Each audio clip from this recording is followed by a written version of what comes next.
prevenções, recomendações, dicas da saúde, ele que é clínico geral e também um dos doutores bem conhecido entre a população são joanense. Seja bem-vindo, telefone liberado para poder estar desejando o seu bom dia.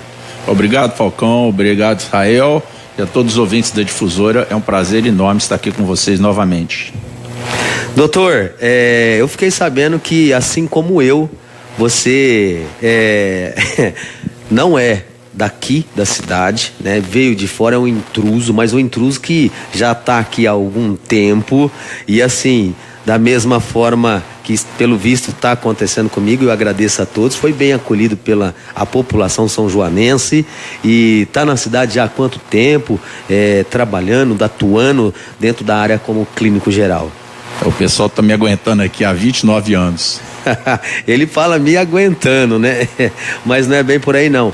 É uma simpatia realmente. Me contaram que o senhor era bem simpático e extrovertido e eu tô vendo que, tô constatando que realmente é. E eu devo imaginar como que deve ser as consultas. Deve sair, a pessoa chega ruim, né?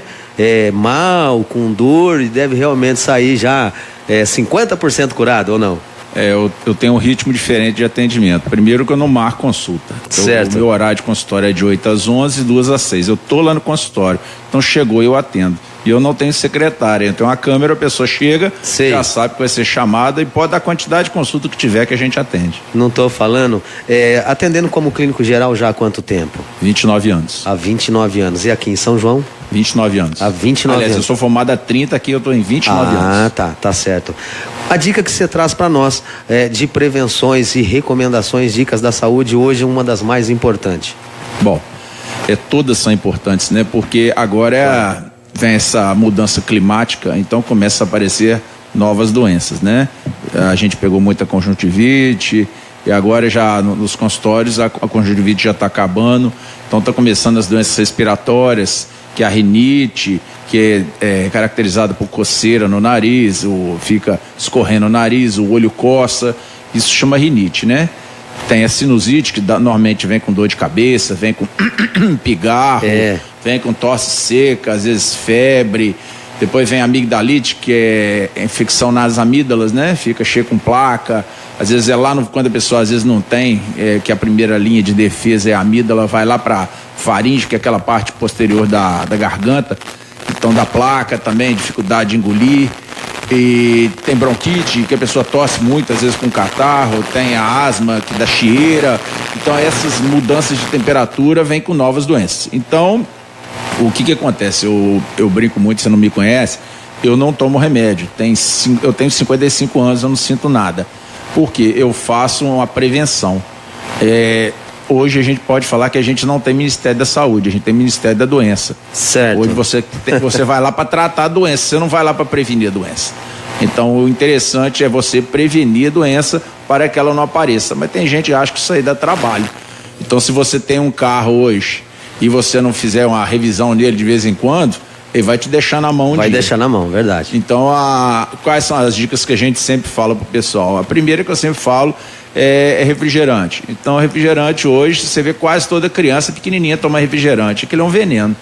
Todo mundo sabe que refrigerante é um veneno, além de ser muito ácido, ele tem um monte de açúcar, um monte de sal, ele tem conservante, ele tem corante, e aquilo tudo vai estimular o seu sistema de defesa e às vezes você não vai ter defesa suficiente. Aí começam os problemas. Você pega criança às vezes irritada, né? E você vai ver o que é. Tá tomando muito refrigerante à base de cola, né?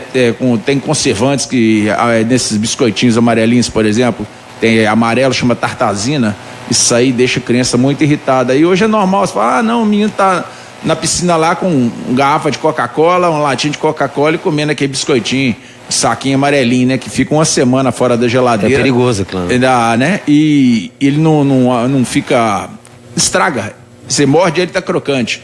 Como é que pode uma coisa ficar uma semana fora da embalagem e continuar crocante? Esse é um problema. Então, tudo começa pela boca. Então, se você ingere coisas que não deve, você vai pagar o preço. Então, eu falo assim para as mães, mas o meu filho vai aguar. Eu falo assim, mas o que é aguar?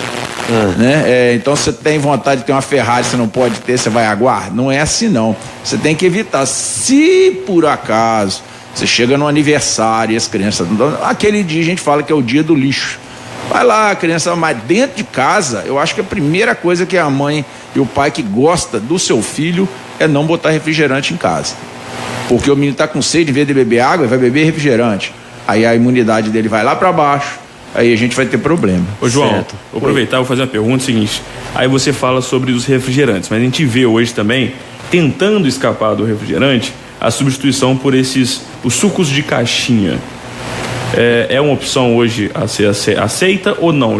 Continua o mesmo erro? Eu não sou o dono da verdade. Eu tô passando a minha opinião.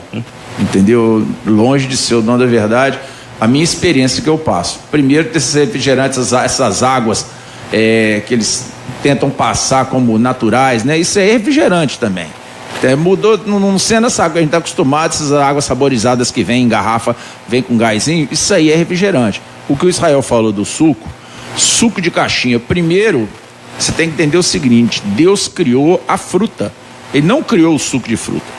Quando o homem muda a coisa de Deus, ele passa a usar o suco, ele está alterando a natureza da substância. Então, quando você pega, por exemplo, uma laranja, faz um suco de laranja, você vê o pessoal malhando em academia, corre na esteira, depois toma aquele suco de laranja fresquinho, apertadinho na horas, né? Passa às vezes até num juicer e toma aquele sem açúcar, você não sabe o veneno que isso aí é. Porque comer a laranja, mastigar a laranja e engolir é uma coisa. Agora, você chupar a laranja, tomar o suco dela, você está engolindo frutose. Verdade. Frutose o seu cérebro não aceita, ele não conhece frutose, tanto que você não fica nem bêbado. Quando você toma álcool, o seu cérebro sabe que aquilo ali às vezes é uma substância ruim para ele, por isso que o cérebro fica, você fica tonto. Agora a frutose não. Quando você toma muito suco de fruta, o único suco de fruta que você pode tomar sem susto é a limonada e água de coco que já vem pronta. E a limonada que não tem frutose. Lima também, mas você não vê ninguém tomar suco de lima, né?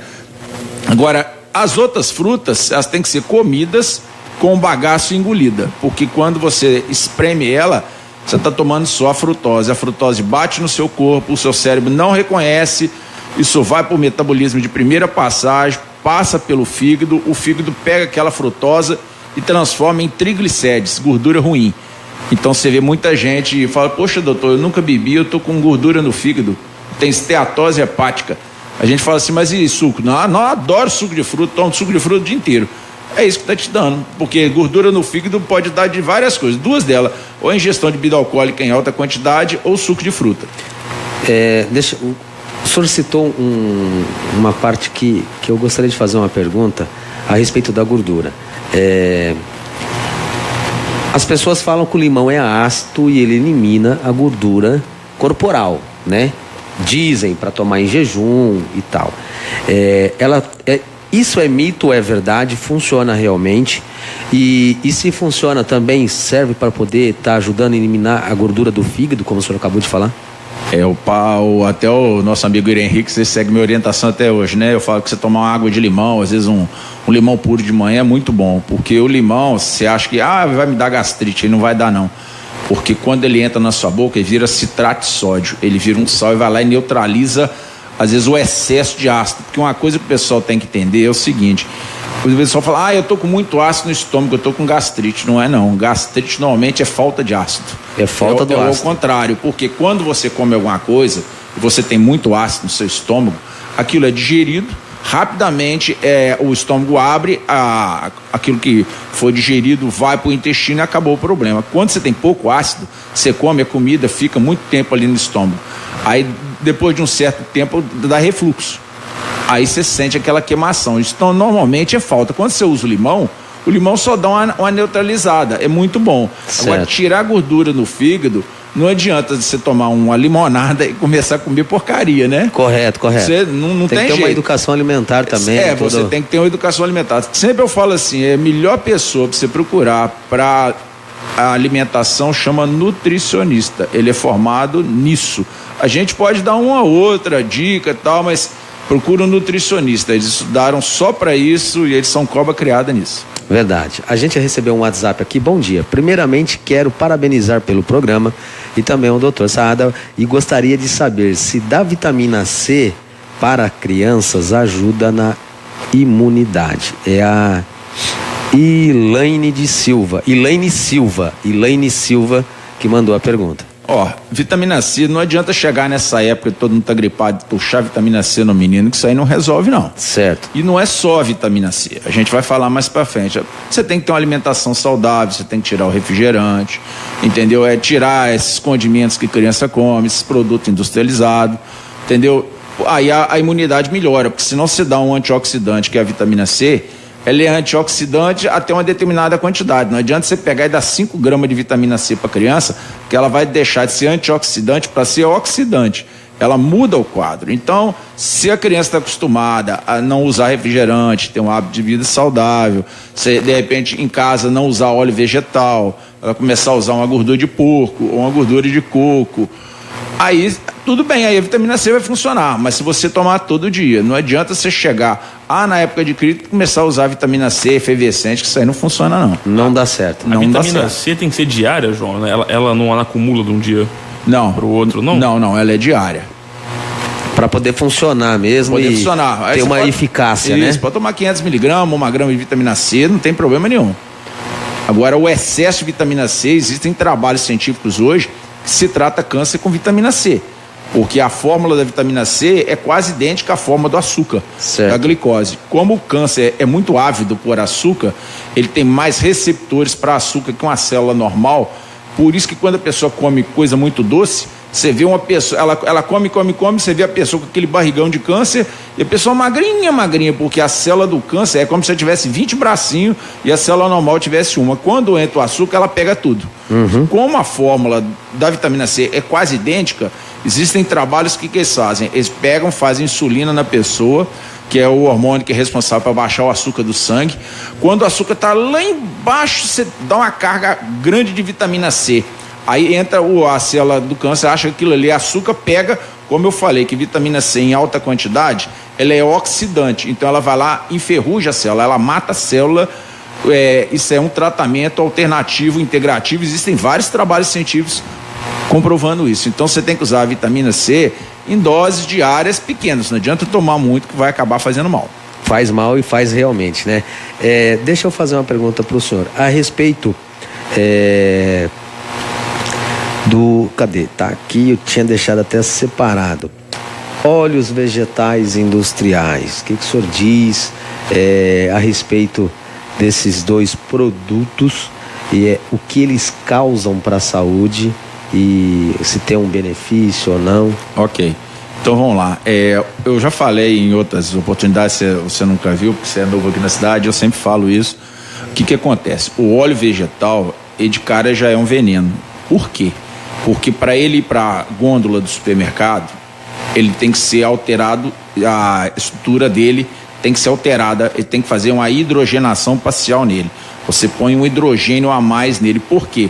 Porque se você pegar, por exemplo, uma manteiga, que é uma coisa orgânica, natural, não é margarina, é manteiga, certo, e deixar ela no tempo, o que vai acontecer? Ela vai estragar, né? Vai ficar rançosa, aquele cheiro ruim, você não vai conseguir comer isso.